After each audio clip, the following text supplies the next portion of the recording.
Y de- Excelente. Entonces vamos a orar un momentito para entonces de esta manera entrar a la clase en la noche de hoy. Vamos a orar. Padre, en el nombre de Jesús, queremos agradecerte por reunirnos a través de esta plataforma, por permitirnos tener la conexión a cada uno de los que ya hemos podido conectarnos. Te pido por aquellos que quizás en los próximos minutos también se estarán conectando, darles la oportunidad, no solamente el deseo, sino también el espacio, tiempo, la oportunidad, las fuerzas, la salud, todo, Señor, lo que ellos necesitan para poder conectarse a esta clase y ser edificados por medio de la enseñanza de tu palabra. Te pedimos que hoy nos hables, Señor, a través de este capítulo de Apocalipsis 16, que la revelación de tu palabra contenida en esta porción del libro pueda bendecirnos a cada uno de nosotros y darnos entendimiento, sabiduría con respecto a lo que revelaste a Juan y a través de él a nosotros, Señor, en este pasaje. Señor, te pido que seas con mis hermanos, que el Espíritu Santo le regale a ellos, a mí también, Señor, la iluminación para entender el texto revelado y me regales a mí, Señor, la capacidad de comunicarlo de una manera clara, de una manera concisa, de una manera también, Señor, fácil de entender, que la revelación compleja de Apocalipsis se vuelva sencilla en mis labios, no por mi habilidad humana, sino por la habilidad y el poder del Espíritu Santo. Yo apelo, Señor, en esta noche al Espíritu en el poder que tiene para, Señor, comunicar la verdad, que así como la reveló con claridad Juan ahora a través de este texto, pueda revelarla con claridad a través de mis labios al corazón de mis hermanos. Deposita esta verdad en el corazón, en la mente de cada uno de los que están congregados en esta plataforma, en esta clase esta noche. Deposita esta verdad en los que verán la clase también, Señor, una vez grabada y la podamos compartir en la plataforma de YouTube. Permite, Señor, que cada uno que pueda estudiar este capítulo, esta porción de Apocalipsis, reciba entendimiento y sobre todas las cosas, edificación para vivir, Señor, como tú nos pides que vivamos como iglesia, cubiertos, vestidos en Cristo y preparados en Él para esperar ese día que se acerca. En el nombre de Jesús. Amén y amén. De paso, mis hermanos, les recuerdo que las clases están grabadas, las anteriores, todas las que hemos dado, si no todas, la gran mayoría, yo creo que están todas, pero si faltara alguna, serían muy poquitas, pero la gran mayoría están en YouTube, en nuestro canal de YouTube de Bethel Miami. Ahí están por si tú quieres regresar, inclusive ver lo que ya hemos compartido, repasar y quizás comparar con tus notas, en fin, todo lo que quieras hacer, ahí está en YouTube, puedes compartirlo también con algunas otras personas que no han visto estas clases y que les interesaría el tema que estamos estudiando. Entonces vamos al tema, al estudio de la noche y vamos a compartir en esta noche el pasaje que vamos a estudiar. Así que le voy a pedir a nuestro hermano William Sierra que él pues nos dirija en la lectura del pasaje y que podamos nosotros seguirlo con la vista. Dice, oí una gran voz que decía desde el templo a los 7 ángeles, id y derramad sobre la tierra las 7 copas, sobre las 7 copas de la ira de Dios. Fue el primero y derramó su copa sobre la tierra y vino una úlcera maligna y pestilente sobre los hombres que tenían la marca de la bestia y que adoraban su imagen. El segundo ángel derramó su copa sobre el mar, y éste se convirtió en sangre como de muerto, y murió todo ser vivo que había en el mar. Continuó. Si continúa el pasaje completo, sí.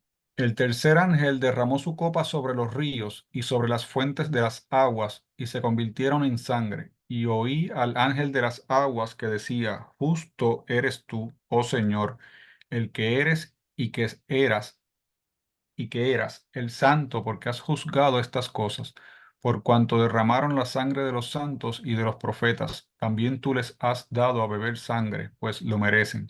También oí a otro que desde el altar decía, ciertamente, Señor Dios Todopoderoso, tus juicios son verdaderos y justos. El cuarto ángel derramó su copa sobre el sol, al cual fue dado quemar a los hombres con fuego. Y los hombres se quemaron con el gran calor y blasfemaron el nombre de Dios que tiene poder sobre estas plagas, y no se arrepintieron para darle gloria. El quinto ángel derramó su copa sobre el trono de la bestia, y su reino se cubrió de tinieblas, y moldían de dolor sus lenguas, y blasfemaron contra el Dios del cielo por sus dolores y por sus úlceras, y no se arrepintieron de sus obras. El sexto ángel derramó su copa sobre el gran río Éufrates, y el agua de éste se secó, para que estuviese preparado el camino a los reyes del oriente, y vi salir de la boca del dragón y de la boca de la bestia y de la boca del falso profeta tres espíritus inmundos a manera de ranas, pues son espíritus de demonios que hacen señales y van a los reyes de la tierra en todo el mundo, para reunirlos a la batalla de aquel gran día del Dios Todopoderoso. He aquí, yo vengo como ladrón. Bienaventurado el que vela y guarda sus ropas para que no ande desnudo y vean su vergüenza. Y los reunió en el lugar que en hebreo se llama Almagedón. Entonces, el séptimo ángel derramó su copa por el aire, y salió una gran voz del templo del cielo, del trono, diciendo, Hecho está. Entonces hubo relámpagos y voces y truenos y un gran temblor de tierra, un terremoto tan grande cual no lo hubo jamás desde que los hombres han estado sobre la tierra. Y la gran ciudad fue dividida en tres partes, y las ciudades de las naciones cayeron, y la gran Babilonia vino en memoria delante de Dios para darle el cáliz del vino del ardor de su ira. Y toda isla huyó, y los montes no fueron hallados, y cayó del cielo sobre los hombres un enorme granizo como del peso de un talento. Y los hombres blasfemaron contra Dios por la plaga del granizo, porque su plaga fue sobremanera grande. Gracias, William. Gracias. Aquí este es el pasaje. Es un texto bastante extenso, son 21 versículos y hay demasiado contenido en lo que nosotros estamos compartiendo esta noche. Y por eso vamos a hacerlo, en primer lugar, lo vamos a hacer de una manera interactiva, precisamente porque hay mucho contenido y se nos puede perder el mensaje que el Señor está tratando de darnos, pero también porque es necesario, como yo decía la semana pasada, a partir del capítulo 15, Juan lo que comienza a hacer es una recapitulación de lo que ya ha venido diciendo. ¿Recuerdan el comentarista bíblico que mencionamos la semana anterior, que dijo que ya en el capítulo 6 el tiempo de la tribulación de principio a fin había sido revelado y que los capítulos a partir del 7 hasta el 14 habían sido simplemente una narración mucho más amplia de ese fin? En el capítulo 15, Juan, disculpen, viene a hacer una recapitulación de lo ya revelado, solo que con elementos completamente diferentes que no habían sido incluidos en la primera porción de la revelación o en la primera narración de esta gran revelación del libro de Apocalipsis. Y por eso quiero comenzar en esta noche compartiéndoles un diagrama, el primero de los dos que vamos a compartir en esta noche, para que nosotros veamos. Y es este. Hay algunos elementos en el diagrama que pertenecen a una escuela de interpretación que no es la mía, pero sí quiero resaltar algo que ponen en el diagrama que para mí es la mejor manera de interpretar lo que se está revelando aquí en el capítulo 16 y se ha venido revelando en los capítulos anteriores. Hay dos formas de entender estos ciclos de juicios que comienzan en el capítulo 6 con los sellos que comienzan a ser abiertos, 7 sellos en realidad que se abren. Y la forma común de interpretar esto es que primero ocurren los sellos, después que termina el séptimo sello, este le da apertura a que suene la primera trompeta y así sucesivamente ocurre un segundo ciclo de juicio con 7 trompetas y cuando suena las 7 trompetas no solamente ocurre el séptimo juicio de estas trompetas, sino que también este sirve de preámbulo para que comience lo que se conoce como las copas de la ira, que son las que se están describiendo y nuestro hermano William acaba de leer en este capítulo 16. Ahora, algunos interpretamos, y ahí yo me incluyo, interpretamos, y yo llegué a esta interpretación no por la lectura de otros intérpretes, sino por la lectura a través de muchos años del libro de Apocalipsis. Por eso me tomó mucho tiempo para enseñarlo así de forma sistemática con la iglesia, porque vengo por muchos años leyendo el libro, ganando en interpretación mientras leo y oro sobre esta revelación. Llegué a esta conclusión, que no es una narración consecutiva de 3 ciclos de juicios, de 7 juicios cada uno, sino que es una convergencia de juicios que están encerrados dentro de un gran rollo que tiene 7 sellos. Y esto lo he dicho anteriormente, pero como Juan recapitula en el libro, quiero recapitular yo también con esta idea que para mí es quizás la que es necesaria de enfatizar porque no es la que comúnmente se enseña.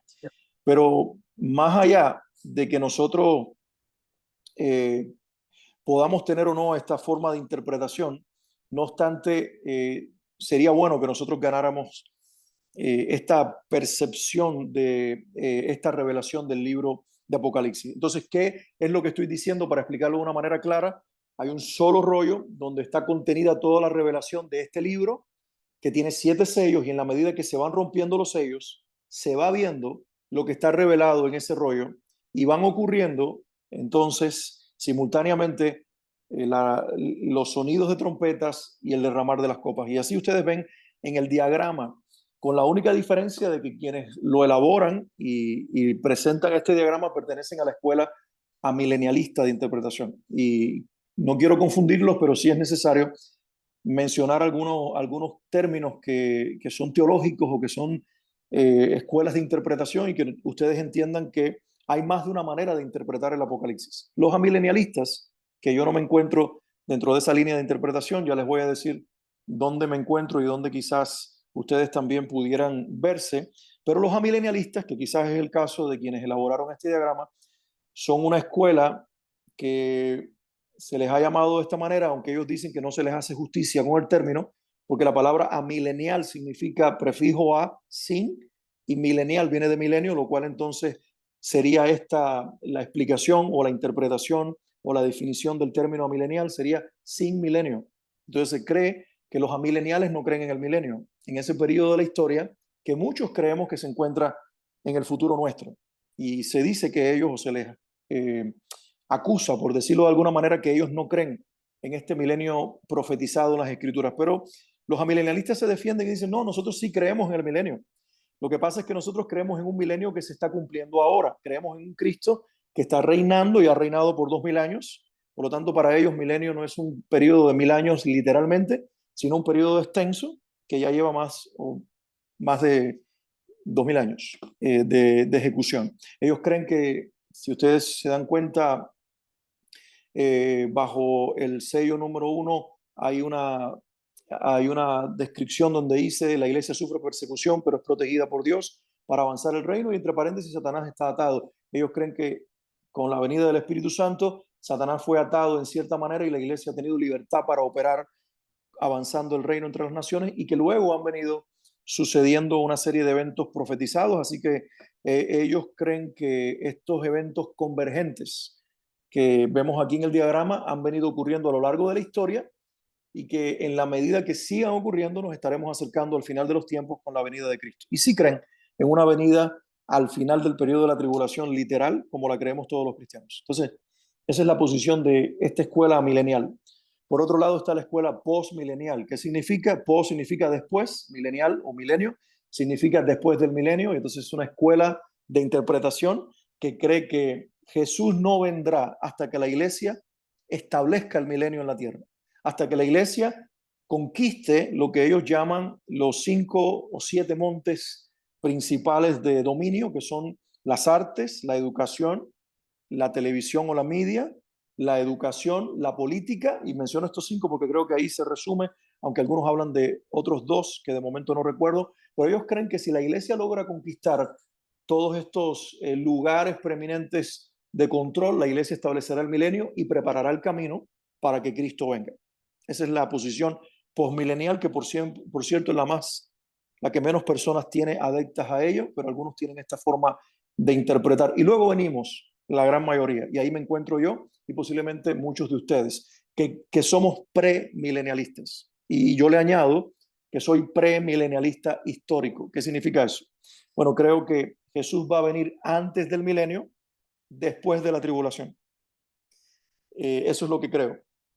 Creo que el milenio son 1000 años literales, que la Biblia menciona y que veremos en algunos de los capítulos que ya se acercan de Apocalipsis y que estudiaremos en las próximas clases, pero que este milenio no puede comenzar hasta que Cristo aparezca. Eso es lo que yo creo. Cristo tiene que venir para que el milenio entre en ejecución, porque el milenio es su gobierno, su reino en la tierra, con la ayuda y colaboración de nosotros. Pero que antes tiene que venir este periodo de la historia que se conoce como la tribulación, y que tiene inclusive una etapa final que se conoce como la gran tribulación. Entonces, desde mi interpretación, el primer sello se abre, se rompe, dándole apertura a la tribulación. Entonces, yo creo en eso, que es lo que los premilenialistas creen y creemos. Ahora, soy en este sentido histórico porque no creo que la iglesia necesariamente va a ser arrebatada al principio de la tribulación o antes de la tribulación, sino que creo que la iglesia se encuentra en la tribulación. Pero es una forma de interpretar, donde al final del día el Señor lo va a cumplir como Él lo estableció, sin importar lo que cada uno interpretamos.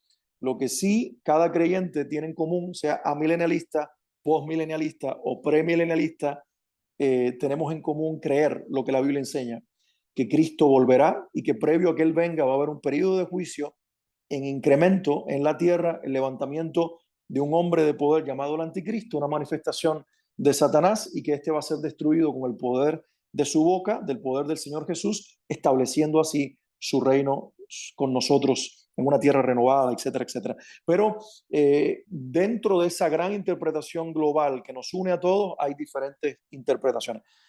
Ahora, decía esto para encontrarnos en algún punto de interpretación con muchos en el cuerpo de Cristo, como es el caso del premilenialismo histórico, como yo les decía, pero quise compartir este diagrama que no pertenece a mi escuela de interpretación, pero que sí coincido con él en cuanto a que no presenta los juicios como consecutivos, es decir, no primero los 7 sellos, seguido por 7 trompetas, seguido por 7 copas, sino que lo ven como yo lo veo en la interpretación de Apocalipsis, como que todo converge en algún momento de la historia. Primero se abre un sello con la entrada sutil del anticristo en la escena de la humanidad, comenzando así el tiempo de la tribulación, y luego a partir del segundo sello hasta el séptimo, con el que se cierra toda la revelación de Apocalipsis, comienzan a sonar trompetas y a derramarse copas sobre la tierra. Así que esta descripción del capítulo 16, volvemos a insistir, como decíamos la semana anterior, es una recapitulación de lo ya dicho, donde se añaden otros elementos, como en este caso lo leído por nuestro hermano en el pasaje, que son las 7 copas derramadas sobre la tierra, y que ahí ustedes las ven mencionadas como pestilencia, como juicio sobre el mar, sobre el agua, sobre el sol, sobre los cielos, y finalmente la gran batalla de Armagedón y todo lo que está narrado allí en ese pasaje o en este pasaje que estamos estudiando en esta noche. Ahora, hay algo también interesante en este pasaje y lo vamos a ver a través del segundo diagrama que vamos a compartir en esta noche, que es aún más interesante que este que estábamos nosotros compartiendo. Quizás las letricas son más pequeñas, se demanda entonces que lo, que lo lea con más precisión, pero lo que se está aquí tratando de hacer una comparación es entre las 10 plagas narradas en el libro de Éxodo, cuando Moisés lideraba al pueblo de Israel y lo trata de liberar para llevarlo al desierto y de allí caminar hacia la tierra prometida. Recuerden que el corazón de Faraón se endureció cada vez más, y dice la Biblia que cada vez que se endurecía el corazón de Faraón, Dios enviaba una plaga a través de Moisés. ¿Lo recuerdan? Yo decía en la clase anterior que el capítulo 15, el capítulo 16, muchos elementos de los capítulos siguientes hasta el capítulo 19 posiblemente se nos parece mucho al relato de Éxodo y al relato específicamente de los primeros capítulos cuando Israel está saliendo de Egipto y cuando Israel está en Gosén, mientras la tierra de Egipto está siendo juzgada por Dios con las 10 plagas. Aquí hay un cuadro comparativo. Este cuadro comparativo compara las 10 plagas con las 7 trompetas y con las 7 copas. Y miren qué interesante. Yo entiendo que son 10 plagas, como es obvio, y estas son solamente 7 trompetas y 7 copas, pero miren ustedes el parecido de cada una de ellas. Entonces, es muy interesante. Por ejemplo, se habla de granizo en el pasaje que de ahí del libro de Éxodo. Hay una plaga de granizo, hay llagas que se mencionan en Éxodo 9, los versículos 13 al 34. También los hombres en la tierra tienen una enfermedad con llagas en la piel, descrito en el capítulo 9, versículos 8 al 11. Y miren qué curioso, cuando suenan las trompetas, una de las trompetas tiene un efecto de juicio sobre la tierra donde donde va a caer granizo, donde va a haber fuego mezclado con sangre. Y ahora en el pasaje que nosotros estamos estudiando esta noche, se vuelve a mencionar algo muy similar, donde la gente con la marca de la bestia son afligidos con úlceras en la piel y con una pestilencia maligna. Entonces, ¿ven ustedes la similitud entre el Antiguo Testamento, el libro de Éxodo, las plagas de Egipto, y lo que ocurre cuando se narran estos eventos simultáneos convergentes de las trompetas y las copas de la ira. También se habla en el libro de Éxodo como una plaga, la plaga de sangre, y tiene un efecto sobre la tierra, y dice que las 7 trompetas hay una parte del mar que se convierte en sangre y un tercio de las criaturas muere por causa de esto. En cuanto a las 7 copas, se habla de que el mar se convierte en sangre y muere todo ser vivo que se encuentra en ese mar, posiblemente haciendo referencia al mar Mediterráneo, y que va a haber muerte total de la vida marina en ese mar que pertenece, o que las costas de la tierra de Israel tienen que ver con ese mar específicamente. Se habla también de aguas que son amargas, entonces en relación una vez más con la plaga de la sangre, son amargas las aguas del río. Aquí también se dice en la tercera copa que los ríos y fuentes de las aguas se convierten en sangre, y así sucesivamente. Se habla de oscuridad, se habla también aquí cuando se menciona las trompetas y luego las copas de la ira, que parte del sol, luna y estrellas se oscurecen cuando se suena la cuarta trompeta, y con la cuarta copa el sol quema a la gente con un fuego abrasador. Se habla también en las plagas de langostas, de oscuridad. Lo mismo vuelve a aparecer cuando se describe en Apocalipsis 9 el sonido de las trompetas, y ahora en Apocalipsis 16, 10 al 11, cuando cae una de las copas sobre la tierra, se habla de una plaga de ranas, y precisamente 200 millones de tropas en el río Éufrates son soltadas por 4 ángeles como una plaga sobre la tierra, en el caso de las 7 trompetas. Pero también hay reyes del este mencionados, o del oriente, mencionados aquí en el capítulo 16, y la asociación con espíritus como de ranas que salen de la boca del falso profeta, de la bestia, y en este caso también del dragón, que es Satanás. Nuevamente se menciona los granizos, y bueno, se hace alusión a lo que en las trompetas se habla del templo celestial, que se abre acompañado de truenos, de terremotos, de granizo, y en las copas, capítulo 16, que estamos viendo esta noche, vuelven a aparecer los truenos, un gran terremoto, una plaga de granizo sobre la tierra, vuelve a aparecer. Y bueno, eh, se menciona luego que los hijos de Egipto lloran por la pérdida de sus primogénitos, incluyendo el primogénito de Faraón, y que la gente en el libro de Apocalipsis, capítulo 16, y en otros pasajes anteriores, maldicen a Dios por las plagas.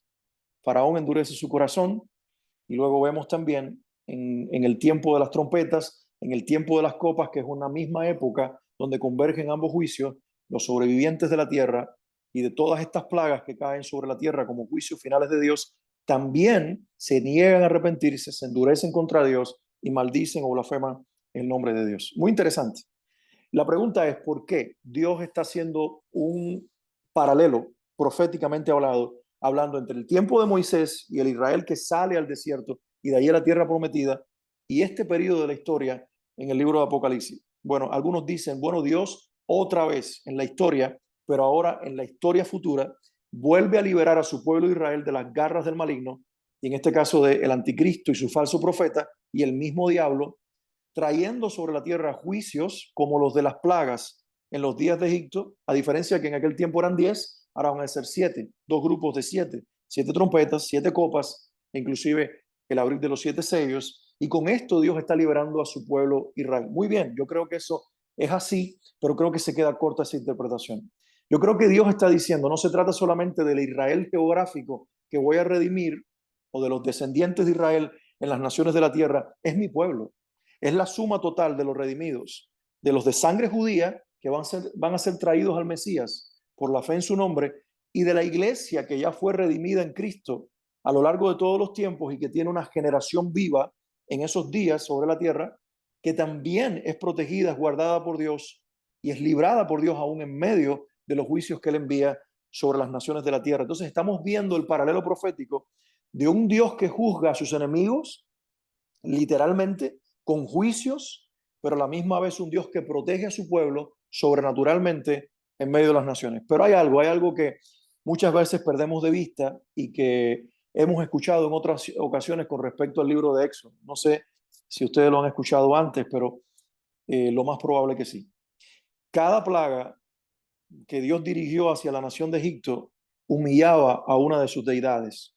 Es decir, los egipcios tenían tantos dioses que cada uno de ellos supuestamente tenía el control, el poder y la autoridad sobre elementos de la creación. sobre las aguas del mar, sobre las aguas de los ríos, o sobre las tierras cultivables, o sobre la vida animal en la tierra, o sobre la vida marítima, o sobre el cielo y los astros como el sol, Osiris, por ejemplo, el dios sol era adorado por los egipcios, y bueno, así sucesivamente hasta llegar hasta el dios hombre, que en este caso era Faraón. Y con las 10 plagas en Egipto, Dios no solamente estaba juzgando a un pueblo duro, con un rey duro, como era el caso de Faraón, sino que Dios estaba literalmente humillando a las potestades demoníacas que habían usurpado el lugar de Dios y que falsamente le hacían creer a los egipcios que ellos tenían autoridad sobre los elementos de la creación. Y Dios, a través de Moisés y de las plagas, los expone como unos seres inferiores que no tienen todo el poder, y que cuando el soberano de los reyes de la tierra y el soberano de las potestades de los aires entra en la escena, no hay nadie que pueda gobernar más que él, ni nadie que se le pueda interponer. Es lo que Dios principalmente está diciendo en el libro de Éxodo, y es lo que Dios va a volver a decir al final de los tiempos, y aparece aquí narrado en el capítulo 16. Dios está diciendo a esas mismas potestades que han cambiado de nombre a lo largo de la historia, le está diciendo, por ejemplo, la diosa Será de la fertilidad y de los cultivos de los cananeos, después Afrodita en la cultura grecorromana o en la adoración de los grecos y romanos, etcétera, y otros nombres que inclusive ocupa específicamente dentro de los panteones romanos, y así va cambiando culturalmente el nombre de esa potestad, inclusive geográficamente. Los aztecas tenían nombres para estas mismas potestades. Los incas tenían nombres para estas mismas potestades, diferentes, pero eran las mismas potestades. Los mayas. Y Dios está humillándolos, literalmente. Está diciendo, estos son unos falsos dioses, son dioses con minúscula, con D minúscula. No son el verdadero Dios, ninguno de ellos. No son dioses, son criaturas, son ángeles caídos, son potestades, jerarquías que todavía las sostienen ese lugar de autoridad porque yo, el Dios soberano, se las di, pero quiero exponerlos como farsantes, quiero exponerlos como derrotados, quiero exponerlos como pequeños, quiero exponerlos como lo que son, unas criaturas limitadas que tienen cierto poder, que pueden impresionar al ser humano más limitado que ellos, pero que no pueden oponerse al Dios soberano cuando hace intervención en su creación. Ese es el gran mensaje que nosotros nos encontramos aquí. El Dios de la historia entrando en la escena de los juicios finales, dejándoles saber a la tierra y a los moradores de la tierra, estos son mis juicios por su maldad, este es el efecto de ustedes tener un corazón endurecido como el del faraón en los días de Moisés, pero haciendo también una declaración sobre los cielos y sobre los espíritus de los aires, los demonios, las potestades que operan en ella. Ustedes no son más poderosos que yo, y es una farsa que ustedes tienen el control de los elementos. No pueden con el aire, no pueden con el sol, no pueden tener control sobre las aguas del mar, sobre las aguas de los ríos, sobre los peces o animales marítimos, sobre las bestias de los campos y animales de la tierra. No tienen potestad alguna sobre ninguno de los astros. Yo soy el Dios que tiene el control absoluto, el creador de todo lo que hay, de la vida en el planeta, de la vida en el universo y del planeta mismo. Yo, el Señor, tengo la autoridad. Y eso a nosotros nos envía un mensaje importante. Por ejemplo, yo creo que hay un doble mensaje para la iglesia actual en dos hemisferios en el mundo. En primer lugar, para la iglesia perseguida en el hemisferio oriental, la iglesia en los países árabes, musulmanes, extremistas, que tiene que estar clandestina, la iglesia en los países hipercomunistas como Norcorea, como China, donde hay una iglesia clandestina no reconocida, perseguida, que corre peligro sus vidas, con cientos y miles de creyentes en las cárceles de Irán, de la India, por ejemplo, de Indonesia, de China, de otros países musulmanes árabes, de Norcorea y de todos estos lugares donde el cristianismo es perseguido y es apabullado el cristiano. Dios le está diciendo a esa gente, este es mi mensaje para ustedes, tengan esperanza porque ese día se acerca, porque se acerca el día en que sus enemigos espirituales, esas potestades que instigaron a sus enemigos terrenales, los poderosos de la tierra, van a ser juzgadas, pero también sus enemigos de carne y hueso van a pagar las consecuencias de hacer alianza con las potestades de los aires. Porque detrás de cada gobierno que subyuga el cristianismo, que persigue, que maltrata, que martiriza a los cristianos, hay una potestad demoníaca que los está instigando y los está provocando para que esto sea lo que suceda. Y Dios está diciendo, cuenten los días, porque se acerca el momento en que voy a ejercer mi juicio sobre la tierra a favor de ustedes, la iglesia perseguida en el mundo oriental de nuestros días. Para nosotros, la iglesia occidental, la iglesia rica, la iglesia próspera, la iglesia cómoda, la iglesia que tiene todo lo que se puede esperar, que duerme con aire acondicionado, que tiene comida en abundancia, que puede cambiarse de ropas limpias todos los días, que tiene un auto con aire acondicionado, supermercados abarrotados, medicinas para sanar sus enfermedades, que tiene educación para sus hijos, que tiene tecnología para usarla a su antojo, que tiene todo lo que este mundo occidental nos ofrece y que nos hemos dormido por causa de esto. Este mensaje es un mensaje de despiértate, porque está a punto de suceder esto en la historia de la humanidad y no te puedes quedar fuera de lo que está aquí siendo profetizado. No puedes darle la espalda a la realidad que en un abrir y cerrar de ojos la gran tribulación comenzará y todas estas cosas ocurrirán una detrás de la otra para que tú entiendas que tienes que estar preparado. Es el gran mensaje de Cristo en este pasaje. Entonces nos está enviando a toda la iglesia global un mensaje de advertencia. Por un lado de esperanza al perseguido y por otro lado de exhortación a los adormecidos del lado del mundo en el que nosotros nos encontramos. Despiértense, porque el mundo no va a continuar como ustedes lo tienen. En algún momento esa persecución de un hemisferio, el hemisferio oriental, los países perseguidos, va a correr al mundo entero un gobierno global, anticristiano, diabólico, y ustedes van a ser parte de esa persecución. Es necesario que ustedes entonces estén preparados, creyendo las escrituras y entendiendo que no tienen menos bendición cuando no les va bien, sino que son bendecidos cuando en medio de la persecución su fe, en lugar de menguar, disminuir, permanece firme y siguen amando a Dios al punto de exaltarlo. Y eso creo que es algo poderoso que en este pasaje vemos. Ahora, hay algunos aspectos sobresalientes en este capítulo que yo creo que debemos dedicarle los próximos minutos y hablar de ellos. Así que, William, si puedes poner la próxima diapositiva, y ahí vemos varios de estas cosas que ya leímos en el capítulo y que vamos a estar mencionando. Para mí son los elementos o los aspectos más importantes que se mencionan en el capítulo.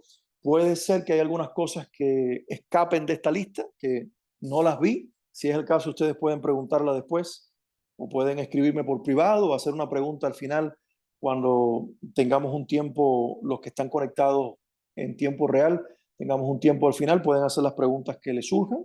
Si alguien ve la grabación en video, puede comunicarse conmigo a través de la misma plataforma donde va a estar este video grabado y hacer su pregunta si no la cubro con lo que vamos a ver a continuación. Pero yo creo que estos son los principales aspectos que el pasaje enfatiza.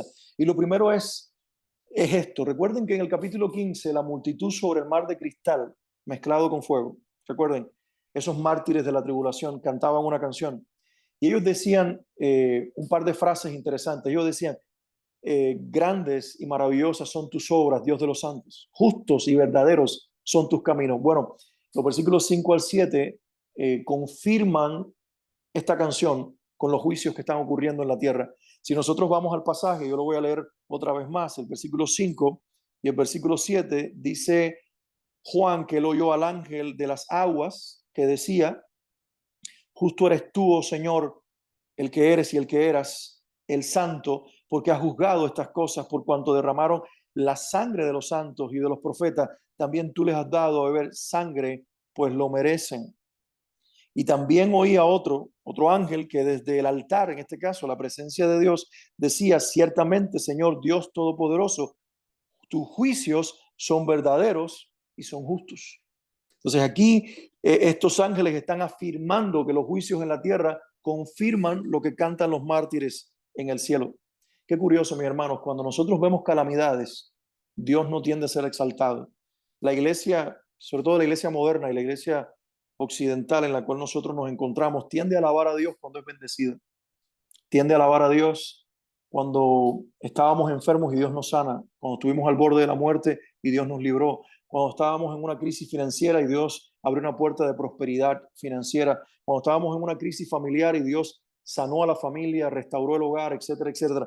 Pongamos cualquier problema y una solución, solamente tendemos a ser más fogosos y apasionados en nuestra alabanza, cuando nos va bien o cuando Dios responde a nuestro favor.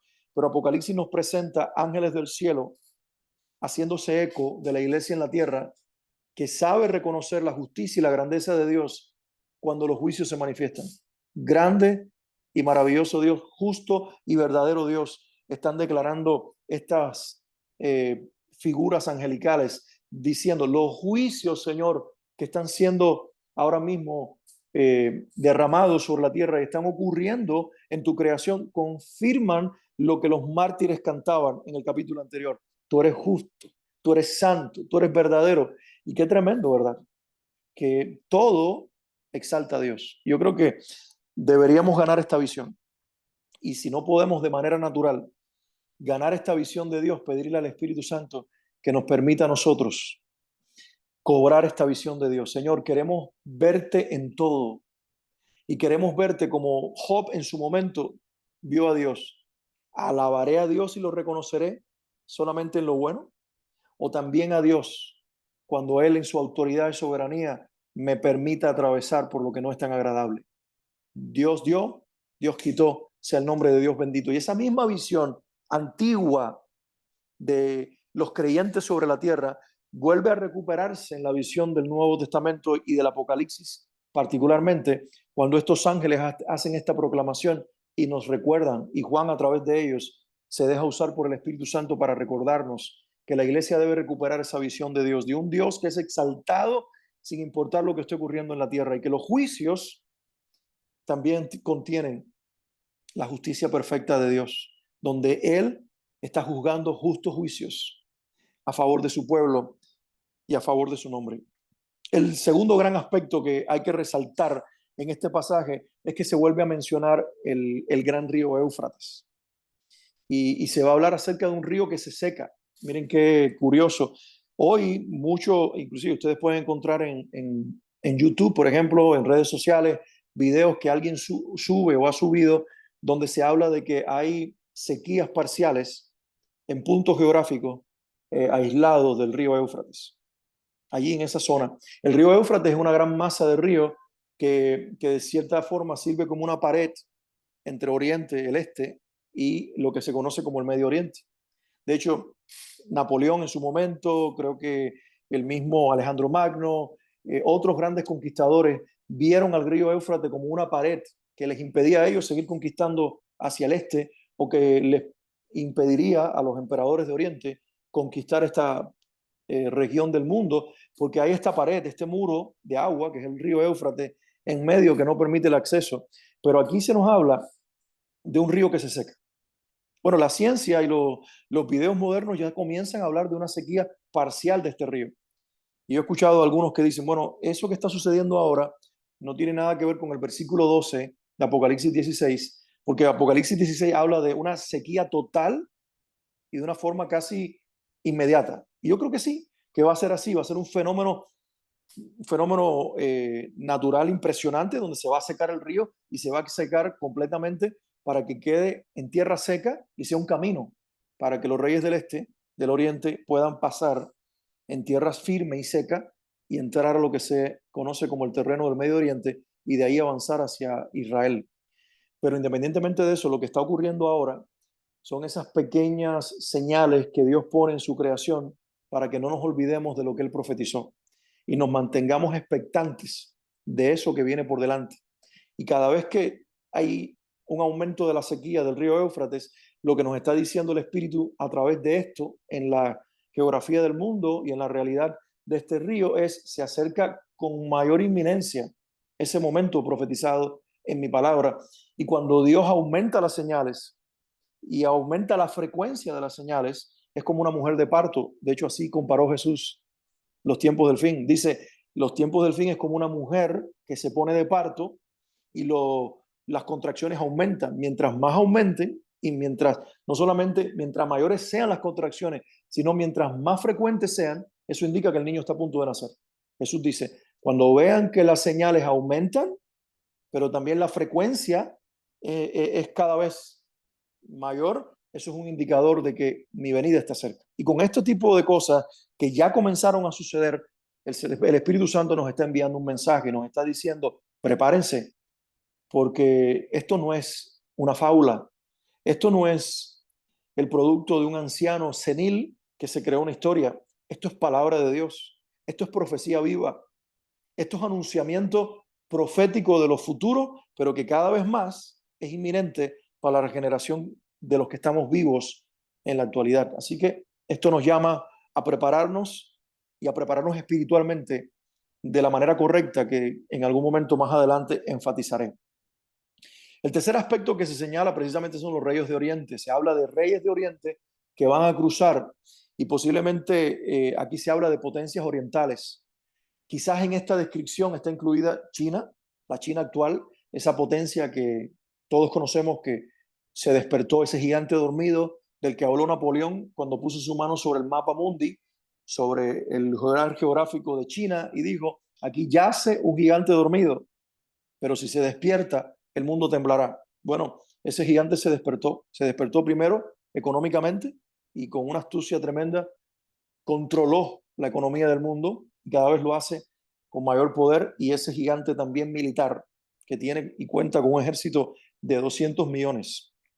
Posiblemente sea uno de los que marche en dirección a la tierra prometida cuando se seque el Éufrates. Pero también podremos estar pensando en ejércitos como el japonés, como el norcoreano, como el surcoreano, como esas potencias orientales que de alguna manera van a ser engañadas por el enemigo y marcharán. En ese momento no habrá bastiones democráticos y totalitaristas, comunistas y capitalistas, o no. En ese momento va a haber naciones engañadas, porque ese es el cuarto aspecto que se revela en los versículos 13 y 14. La Trinidad diabólica, Satanás, el dragón, la bestia, el anticristo, el falso profeta, los tres con espíritus de rana saliendo de sus bocas, lo cual habla de potestades demoníacas que comienzan a... El lenguaje simbólico lo que quiere decir es que a la fuerza de las palabras de la Trinidad diabólica, los poderes de las tinieblas salen a engañar a los reyes de la tierra para la batalla de Armagedón. No solamente a los reyes de Oriente, que van a tener un papel preponderante en ese momento de la historia, sino al resto de los reyes de la tierra, incluyendo quizás la nación donde nosotros nos encontramos y todo el continente americano, marchando en esa dirección para una gran batalla contra una nación, Israel, porque representa el pueblo que se levanta en contra precisamente del anticristo. Y esa geografía del mundo y esa nación en el mundo no solamente va a representar el único pueblo que va a adorar a Dios, pero sí el que está identificado geográficamente, porque la iglesia va a estar regada por todo el planeta, pero clandestinamente. Lo que da a entender el libro de Apocalipsis es que va a haber una iglesia clandestina, una iglesia escondida, que como no tiene la marca no puede salir a la luz pública, porque no puede comprar ni vender, así que tiene que funcionar de forma escondida, su vida corre peligro, pero está allí, en medio de las naciones, como una proclama de que Cristo es verdadero y como una oportunidad de salvación para el que todavía la tendrá. Pero el, el, el pueblo delimitado e identificado geográficamente va a ser Israel, un Israel convertido al final de los tiempos, un Israel que después de darle la espalda a Dios y hacer alianza con el anticristo, abrirá sus ojos del Señor, se volverán a arrepentimiento, clamará y mirará con dolor al que traspasaron y clamarán por él, dice el profeta.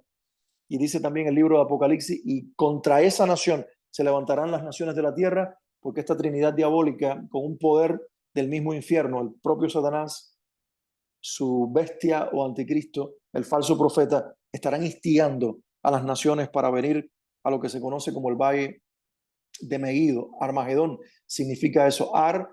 El prefijo ar significa valle y la siguiente parte de la palabra Magedón en realidad viene del hebreo Megido, es Armegido, Armagedo, que significa valle de Megido o en realidad significa valle de la decisión.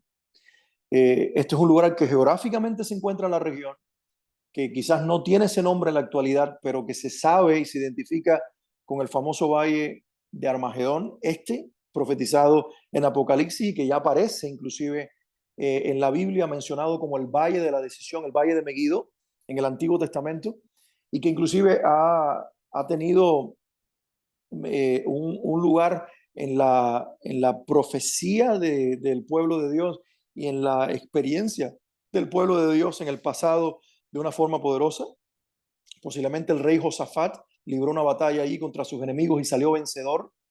Se cree que el lord inglés que capitaneaba o comandaba las tropas inglesas cuando el conflicto de la Primera Guerra Mundial contra los otomanos, que le quita a los turcos el poder de lo que se conocía en ese momento como la tierra de Palestina y que comienza a darle lugar al regreso de los judíos a la región a partir de ese momento. Ese líder militar inglés gana una batalla contra los árabes y los otomanos turcos precisamente en el Valle de la Decisión como una muestra o una señal profética que Dios usa en el pasado, a principios del siglo XX, para decirnos a nosotros, así sucederá al final de los días. Va a haber una gran batalla en contra del pueblo de Dios, pero en este caso no un comandante o general político militar humano, sino el Señor de señores, el Rey de reyes, él mismo descenderá para capitanear a su ejército de ángeles, a su iglesia y traer la victoria sobre el pueblo de Dios. Y es lo que realmente se conoce. Así que esto es bueno tenerlo en cuenta porque la Biblia nos está preparando para ese momento final que después con más detalle, en algún momento se va a describir en el libro de Apocalipsis esa gran batalla y se va a presentar el cierre de esa gran batalla como el descenso glorioso de Cristo para establecer su reino de 1000 años o su reino milenial, donde nosotros nos encontraremos glorificados, resucitados, para colaborarle al Rey Jesús, al Rey y Señor de señores, en todo lo que va a ser el gobierno de la tierra en esos días. Pero antes tendrá que librarse esta batalla, donde el propio Cristo vendrá a proteger a su pueblo, a sus redimidos, y traer una victoria absoluta sobre el anticristo, sobre el falso profeta, y donde creemos, los que somos, ya decía yo anteriormente, premilenialistas, que será en ese momento donde el diablo será atado. Yo no creo que Satanás esté atado como creen otros, porque es obvio que hay una influencia demoníaca en el mundo impresionante que ha venido en aumento inclusive en estos tiempos y que denota que Satanás y sus demonios están en operación, porque inclusive Pablo en una iglesia post-pentecostés, cuando le escribe a los Efesios, habla del príncipe de la potestad del aire, bajo el cual están todos los que no han confesado el nombre de Cristo, lo cual habla de un Satanás ejerciendo principado en los aires libremente en la era de la iglesia. Por lo tanto, yo creo que todavía no ha ocurrido ese encarcelamiento de Satanás, sino que ocurrirá cuando Cristo descienda y entonces en ese momento ocurrirán los 1000 años del reino de Cristo sobre la tierra. Pero antes tiene que ocurrir todo esto que estamos viendo en esta noche en el capítulo 16. En el versículo 15 de este pasaje, este es un detalle a resaltar, Jesús anuncia su segunda venida y utiliza una expresión que ya Pablo mencionó en sus cartas a los tesalonicenses, su venida como ladrón en la noche. Miren lo que dice el versículo número 15 de Apocalipsis 16, que estamos viendo en esta noche. Dice, aquí yo vengo como ladrón.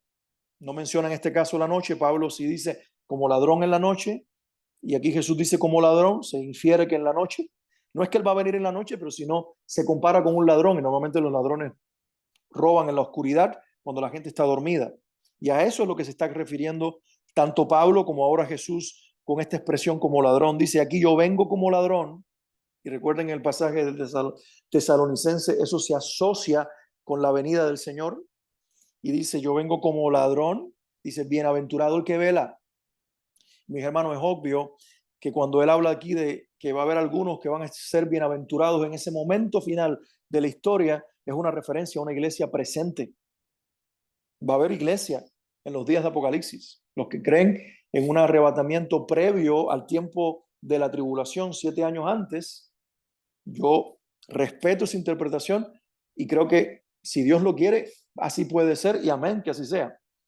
Pero eso no descarta de que va a haber una iglesia en la tierra y por lo tanto que el Espíritu Santo está en la tierra. Y eso es una interpretación que muchos no tienen. Dicen que la iglesia es quitada porque es quitada del Espíritu Santo. Pero aquí aparece una iglesia en el libro de Apocalipsis que está en el periodo de los juicios. Y si está la iglesia que cree en Cristo, la Biblia dice que cuando uno cree recibe el Espíritu Santo, así que el Espíritu Santo está en operación. Hay una iglesia presente en esos días todavía. Sea como sea, va a haber iglesia en esos días. Y el Señor le envía un mensaje a esta iglesia y le dice, bienaventurado el que vela. y guarda sus ropas. Y vamos a ver esta expresión, ¿a qué se refiere? Para que no ande desnudo y vean su vergüenza.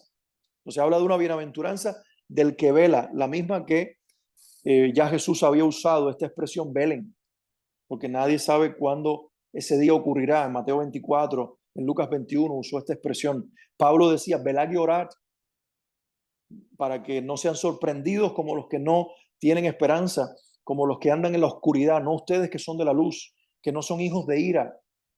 Entonces, todo esto vuelve a aparecer aquí precisamente en el periodo final de la historia, cuando están cubriéndose o cumpliéndose todos los juicios que dan pie a la venida final de Cristo y al arrebatamiento de la iglesia. Entonces, yo si puedo decir esto abiertamente, respetando todas las otras interpretaciones, yo creo que va a haber una iglesia velando por el Señor, que en ese momento justo, cuando sea su aparición en los aires, será arrebatada y glorificada, los muertos en Cristo resucitados, para luego descender con el Señor en victoria y así establecer su gobierno sobre la tierra. El Señor a esa iglesia le dice, bienaventurada eres si velas, pero también le dice algo más, si guardas tus ropas. Y esto es importante que lo entendamos. Habla de ropa y de desnudez. Guarda tu ropa para que no seas descubierto sin ellas o desnudo, sin ropas. ¿En qué otro momento nosotros vemos algo similar como gente que se siente avergonzada porque no tiene ropa? En Edén. Adán y Eva pecan. ¿Recuerdan el relato? Capítulo 3 del libro de Génesis. Escuchan después del pecado que vienen el Señor caminando, acercándose a donde ellos están. Y ellos que ya sintieron vergüenza cuando se miraron el uno al otro sin ropa y por primera vez sus ojos se abrieron con un morbo y con pecado, y sintieron vergüenza por no estar cubiertos, se hicieron sus ropitas con hojas de higuera lo mejor que pudieron, pero se esconden semidesnudos detrás de un árbol para no ser vistos por Dios. Y Dios lo, lo, los interpela, los denuncia, por decirlo de alguna manera, y le dice, ¿qué haces ahí escondido, Adán? Y finalmente todo el diálogo que conocemos. Pero dice la Biblia algo, que Dios cubrió a Adán y a Eva con ropas hechas de pieles de un animal que Dios mismo preparó para ellos. De ahí inferimos muchos que esas ropas hechas de pieles fueron hechas de un animal en específico, un cordero, porque eso es lo que más tarde Abel sacrifica. Dice la Biblia en Hebreos capítulo 11 que por la fe Abraham, Abel, disculpen, ofreció mejor sacrificio, porque Abel creyó en el acto sustitutivo, redentor, que estaba en la figura de las ropas que cubrieron la desnudez y la vergüenza de su padre. Él recibió el mensaje de sus padres y el Señor, por amor a nosotros, para que no sintamos más vergüenza el uno con el otro y mucho menos delante de él, cubrió, hijo, nuestra desnudez. Se nos enseñaron a Caín y Abel, pero el que creyó fue Abel, con la piel de un cordero que representa nuestra cobertura, nuestro perdón. Y Abel en ese momento creyó que el cordero era una figura de redención. Y por eso es lo que ofrece, no porque era un ganadero, sino porque ofreció, podía haber ofrecido una vaca, podría haber ofrecido otro animal, pero ofreció un cordero, el mejor, porque a eso le anunciaba a él que había una redención, había un redentor que viste al pueblo de Dios. Mi hermano, ropas, en este caso, que es una figura espiritual, no representa nuestras obras. No nos confundamos. Dios no nos está pidiendo que nos portemos bien, no, porque el portarse bien no produce santidad y no produce salvación. Al contrario, la salvación es la que nos santifica y la salvación es en Cristo. Y luego que somos santificados por el Espíritu, que al creer en Cristo es enviado a nuestros corazones, las buenas acciones surgen. No para producir salvación, sino porque la salvación las produce a ella. Esa es la interpretación correcta del Nuevo Testamento. Efesios 2, 8, 9 y 10. Eso es lo que dice. El 8, porque por gracia sois salvos, por medio de la fe. Esto no es de ustedes, para que nadie se gloríe, no por obras, para que nadie se gloríe. Esto es de Dios por la fe. Y luego dice el 10, para que andéis en esas buenas obras que Dios preparó de antemano para que nosotros anduviésemos en ellas. Y ahí se nos muestra cómo es en realidad, como Dios quiere que nosotros lo entendamos. No nos salvan nuestras acciones justas, porque no tenemos ni una acción justa. No hay ni tan siquiera uno bueno, dice la Biblia. Todos nos descarriamos como ovejas, mas Dios cargó en él el pecado de todos los hombres. Isaías 53. No hay justo ni aun uno, dice Pablo en Romanos 3. La paga del pecado es la muerte, pero luego dice la dádiva, el regalo inmerecido, la gracia de Dios es vida eterna. ¿En quién? En Cristo Jesús. Él es nuestra ropa, Él es nuestra vestimenta. Y eso es lo que está diciendo aquí, bienaventurado al que yo encuentre vestido en gracia, en salvación, porque esa gracia y esa salvación te va a imputar justicia y misericordia y te va a presentar acto justo y santo delante de Dios para que puedas entrar a su presencia cuando el Hijo de Dios se revele. Y esa misma salvación te va a hacer a ti ser digno de la gracia de Dios, pero también te va a ser susceptible a la obra del Espíritu Santo en tu vida. Y vas a obrar en bien y en justicia, no porque eres justo por ti mismo o justa por ti misma, sino por Cristo en ti que te vistió de gracia y salvación. Por eso dice Pablo, escribiéndolo a los filipenses, que es el poder de Dios y el Espíritu de Dios el que produce en nosotros el querer como el hacer por su buena voluntad. Yo no quiero hacer la justicia de Dios, yo no quiero hacer las obras de Dios, yo no quiero ser santo. Por eso todavía luchamos con el pecado. Es Cristo en mí, por su Espíritu Santo, el que produce el quererlo honrar. Y cuando lo deshonro, arrepentirme y buscar su justicia en gracia y perdón. Y es el mismo Espíritu Santo el que produce el hacer, que así nos encuentre el Señor hasta el final de los días, porque eso nos declara bienaventurados en este momento de la historia de la humanidad. Y ya no andaremos en vergüenza, porque nuestra vergüenza no la quitan nuestras acciones. Nuestra vergüenza la quitó la obra redentora de Cristo en la cruz cuando Él nos vistió. Por eso Abraham fue llamado amigo de Dios. Por eso precisamente fue llamado amigo de Dios, porque cuando fue a sacrificar a su hijo, en el momento que escuchó la voz del ángel, no lo hagas, ya el Señor miró que tú eres obediente y de fe y ha provisto cordero sustituto. Y cuando Abraham desvió la mirada y vio el cordero allí en ese espinal enredado, que más tarde él lo trae y lo sacrifica, Abraham vio a Jesús. Porque eso fue lo que dice Jesús en Juan. Dice, Abraham creyó que habría de ver mi día y lo vio. Y muchos interpretan, y yo creo eso, que Abraham vio a Jesús entre las espinas en aquel cordero. En ese momento dijo, este cordero representa algo más.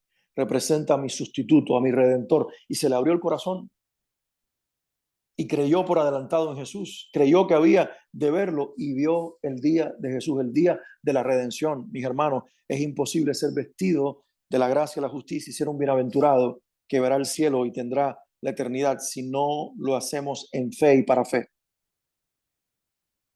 En el nombre de Jesús.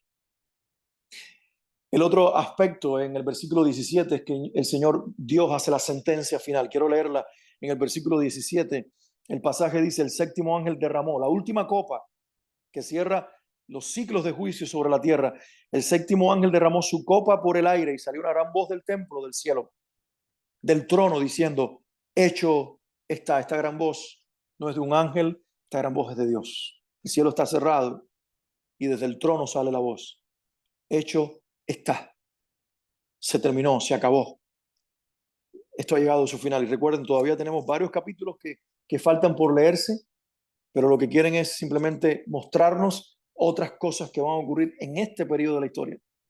Dentro de este rollo de 7 sellos que está siendo desenrollado mientras se abren los sellos, pero que va a llegar al séptimo sello, a la séptima trompeta, a la séptima copa, y ahí el Señor hará su proclama eterna. Hecho está. Se acabó. Voy a establecer mis juicios, voy a sentar a mi Hijo en el trono, voy a resucitar y glorificar a mi iglesia y voy a hacer juicio sobre mis enemigos espirituales y naturales. Es lo que está diciendo el pasaje. Y por eso el versículo 19 habla de 2 ciudades, la gran ciudad que se parte en 3 y la gran Babilonia. Y por eso quiero hacer énfasis en esto, dice el versículo 19, y la gran ciudad fue dividida en 3 partes y aquí una conjunción para decirnos que viene a hablar ahora de otras ciudades, dice, y las ciudades de las naciones cayeron, y otra conjunción, la gran Babilonia vino en memoria delante de Dios para darle el cáliz del vino del ardor de su ira. Algunos intérpretes dicen que la gran ciudad y la gran Babilonia es la misma, pero yo no creo eso. Está hablando de la gran ciudad, de las ciudades de las naciones y de la gran Babilonia todas siendo juzgadas, pero la gran ciudad en este caso es Jerusalén. Tendrá su porción de juicio y será dividida en tres. ¿Por qué? No sé. No sé por qué será dividida en tres, pero va a ser dividida en tres y tiene algún significado definitivamente. Pero esa referencia a la gran ciudad, enfatizo, es con relación a Jerusalén, pero luego se habla de otra ciudad, la gran Babilonia, que ya veremos en el próximo estudio del capítulo 17 de quién o de qué se trata. Se trata de una ciudad con una geografía en un lugar de la tierra, pero se trata también de un sistema. Y el capítulo 17 nos habla de la caída de la ciudad y del sistema que ha venido operando a través de casi 2000 años, casi desde el comienzo de la iglesia cristiana, pero sobre todo a partir del siglo IV en adelante ha venido en operación este sistema babilónico con mayor fuerza, aunque es un sistema espiritual que viene desde los días inclusive del comienzo de la humanidad, pero que tiene su figura en un sistema religioso que va a caer en algún momento, y esa es la alusión del versículo 19 a la Gran Babilonia, y de esa manera introduce el tema del capítulo 17, donde habla de la caída de la gran ramera, y luego en el capítulo 18, donde específicamente se habla de la caída de Babilonia, esta que menciona en este caso. Cierra el pasaje con el versículo 21 y cierra con una referencia bastante triste. La humanidad no se arrepiente. Y quiero leer ese versículo, mis hermanos, y con esto dar cierre al pasaje que estamos viendo en esta noche. Dice, y cayó del cielo sobre los hombres un enorme granizo, como del peso de un talento. Dice, y los hombres blasfemaron contra Dios por la plaga del granizo, porque su plaga fue sobremanera grande. Es decir, varias veces en el pasaje, pero ahora se vuelve a enfatizar en el último versículo, los hombres blasfemaron contra Dios. Entiéndase que hombres aquí es una referencia a humanidad. ¿Estamos de acuerdo? Pero no significa la totalidad de la humanidad en ese momento, porque va a haber un Israel como nación salvada que se va a humillar y se va a arrepentir delante de Dios y va a confesar al Mesías, a Jesucristo, como su Salvador, y va a haber una iglesia redimida que es bienaventurada en los capítulos anteriores por guardar las vestiduras y por cubrir su desnudez con la gracia de Cristo. Por lo tanto, no se refiere aquí humanidad a la iglesia o al pueblo de Israel o a la totalidad de los redimidos, sino a esa porción de la humanidad que en ese tiempo no querrá creer en el Señor. Lamentablemente, ya Pablo lo anunció, no es de todos la fe, no es de todos la fe. No porque Dios no quiera salvar a todos, sino porque no todos quieren la salvación. En la Biblia hay dos tipos de incredulidad. Hay una incredulidad que inclusive los creyentes podemos practicarla, que tiene que ver con no aceptar porque no comprendemos en lo natural, lo espiritual, y por un momento podemos eh, caer en una forma de incredulidad. No, no creo que Dios pueda hacer esto. No creo que Dios pueda hacer este milagro. No creo que Dios lo pueda hacer de esta manera porque no me da la lógica. Y en cierta forma a veces los creyentes somos incrédulos, paradójicamente, pero lo somos. Pero hay una incredulidad que es el cúmulo de la necedad, que es la que tienen los no creyentes, y es esta: es que han tenido tanta evidencia de que Dios existe que no lo pueden negar, pero aún así lo niegan. Y ese es el caso de esta gente. Esta gente va a tener evidencias de un Dios real, que tiene inclusive injerencia sobre los elementos de la creación, que establece juicio, que no se va a poder negar que hay un ser sobrenatural ejerciéndolo, y que coinciden con lo que el Dios de la Biblia ya anunció siglos atrás, y aún así van a ser ciegos a las escrituras que ya lo habían profetizado, y van a ser ciegos a la evidencia natural que Dios dará en los juicios sobre la tierra. Y en lugar de arrepentirse y de reconocer que son víctimas de esos juicios por su pecado, levantarán el dedo acusador al cielo y blasfemarán el nombre de Dios. Porque como Faraón, en los días de Egipto, en lugar de ablandarse ante los juicios, se endureció, así estos también. Quiero cerrar recordando el pasaje de Juan 3:16. Dice la Biblia, porque de tal manera amó Dios al mundo, y entienda ese mundo ahí como humanidad. De tal manera amó Dios a la humanidad, no solamente la humanidad presente, sino la humanidad pasada. Todos los que hayan vivido desde Adán hasta la fecha, la humanidad presente, todos los que estamos vivos en esta generación, pero también la humanidad futura, los que están por nacer. De tal manera, Juan 3:16 engloba a toda la humanidad en todos los tiempos, la pasada, la presente y la futura. De tal manera amó Dios a esa humanidad que dio. ¿A quién dio? A su único hijo, a Jesucristo. Pero luego dice el pasaje, para que no nos confundamos, establece esto y dice, para que todo aquel que en él cree no se pierda, sino que tenga vida eterna. Dios envió a su Hijo por amor a todos, pero no todos se van a salvar, porque se salva el que cree.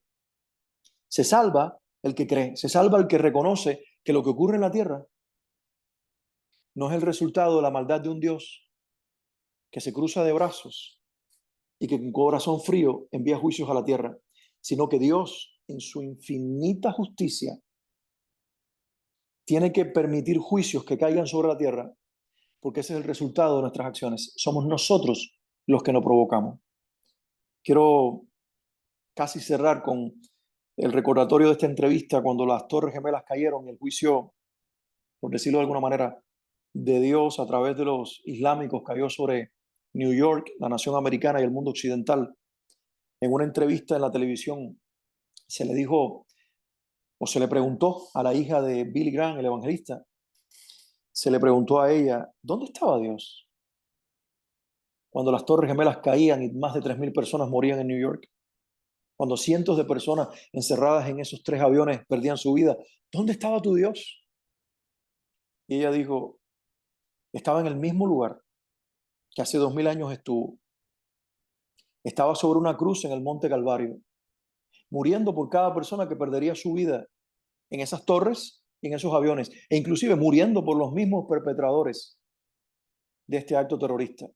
Y estaba muriendo por usted, que hizo esa pregunta, y estaba muriendo por cada norteamericano que está ahora resentido con Dios porque esto nos ha sucedido, creyendo que estábamos exentos de algo similar. Y estaba en la misma cruz, muriendo por todos, para darle la oportunidad a todos de creer.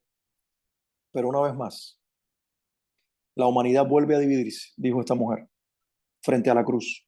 Unos que vemos en ella gracia y perdón de un Dios que no merecíamos que nos salvara, pero por amor lo hizo y ofreció a su Hijo. Pero otros dándole la espalda, sintiendo que no son pecadores, levantando el dedo acusador contra Dios y haciéndolo culpable de lo que nosotros mismos provocamos.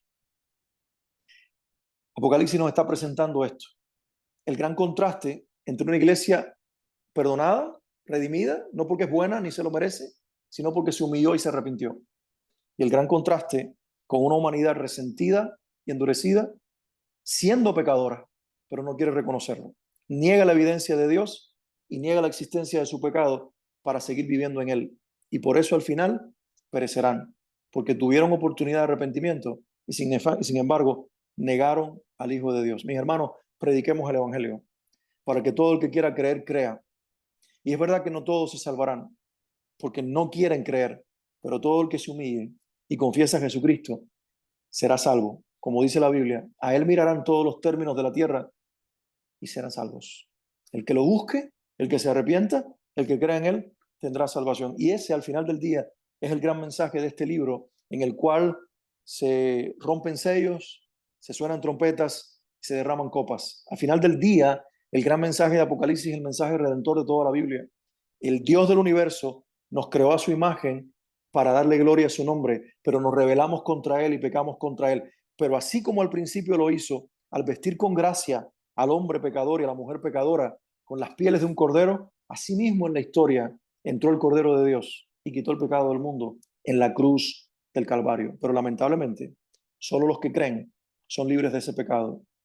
Hay salvación para el que cree en una sola persona, Jesucristo. Y ese es lo que el Señor en esta noche nos recuerda. Aferrémonos a esa salvación, porque no será la justicia humana, mas vuestras buenas acciones, nuestros testimonios, nuestras ofrendas, las que nos salvarán. Será Cristo Jesús. Si lo tenemos claro, soy un pecador salvado, soy un pecador perdonado, no merezco la salvación, pero Cristo por gracia y por amor me lo ofreció en la cruz y Él es mi vestimenta de justicia. En Él pierdo la vergüenza y en Él soy justificado. A Él sea la gloria, la alabanza y el honor. Vamos a orar un momento. Padre, en el nombre de Jesús, gracias. Gracias por bendecirnos en esta noche con esta enseñanza, por enfatizarnos tantas verdades, pero principalmente por volvernos a revelar a Cristo Redentor. Gracias porque en Él, Señor, la figura escogida para redención, el que cree es salvo. Y gracias porque nos diste la oportunidad de humillarnos y de arrepentirnos para creer en ti. Hoy yo te exalto junto con mis hermanos y el resto de la iglesia en el mundo entero, porque no importa lo que suceda, los juicios que caerán sobre la tierra, y si nosotros estaremos en ella en ese momento, Padre, seremos guardados. Y si aún no fuéramos guardados y aún nos toque ser martirizados, aún así no levantaremos el dedo contra ti en esa hora final, sino que tu Espíritu nos dará la perseverancia y la fuerza para confesar a Cristo y morir por Él. Danos, Padre, la gracia de vivir para Cristo y la gracia de morir por Cristo si es necesario. Mira a nuestros hermanos en el mundo perseguido en este momento, en las naciones donde están siendo perseguidos y están siendo martirizados. Dales la gracia para vivir por Cristo y pagar el precio de ser cristiano, pero también de morir por Cristo con la frente en alta para la gloria de su nombre. Y por favor, ten misericordia de nosotros en el mundo occidental, enriquecido y adormecido. Despiértanos, despiértanos con tu palabra, con el testimonio de tu espíritu, despiértanos con tu verdad y permítenos, Señor, velar hasta que Cristo venga, vestidos no en nuestra justicia propia, sino en la de su nombre, nuestro Redentor y Salvador Jesucristo, a quien damos gloria, honor y alabanza en esta noche y siempre. Amén y amén.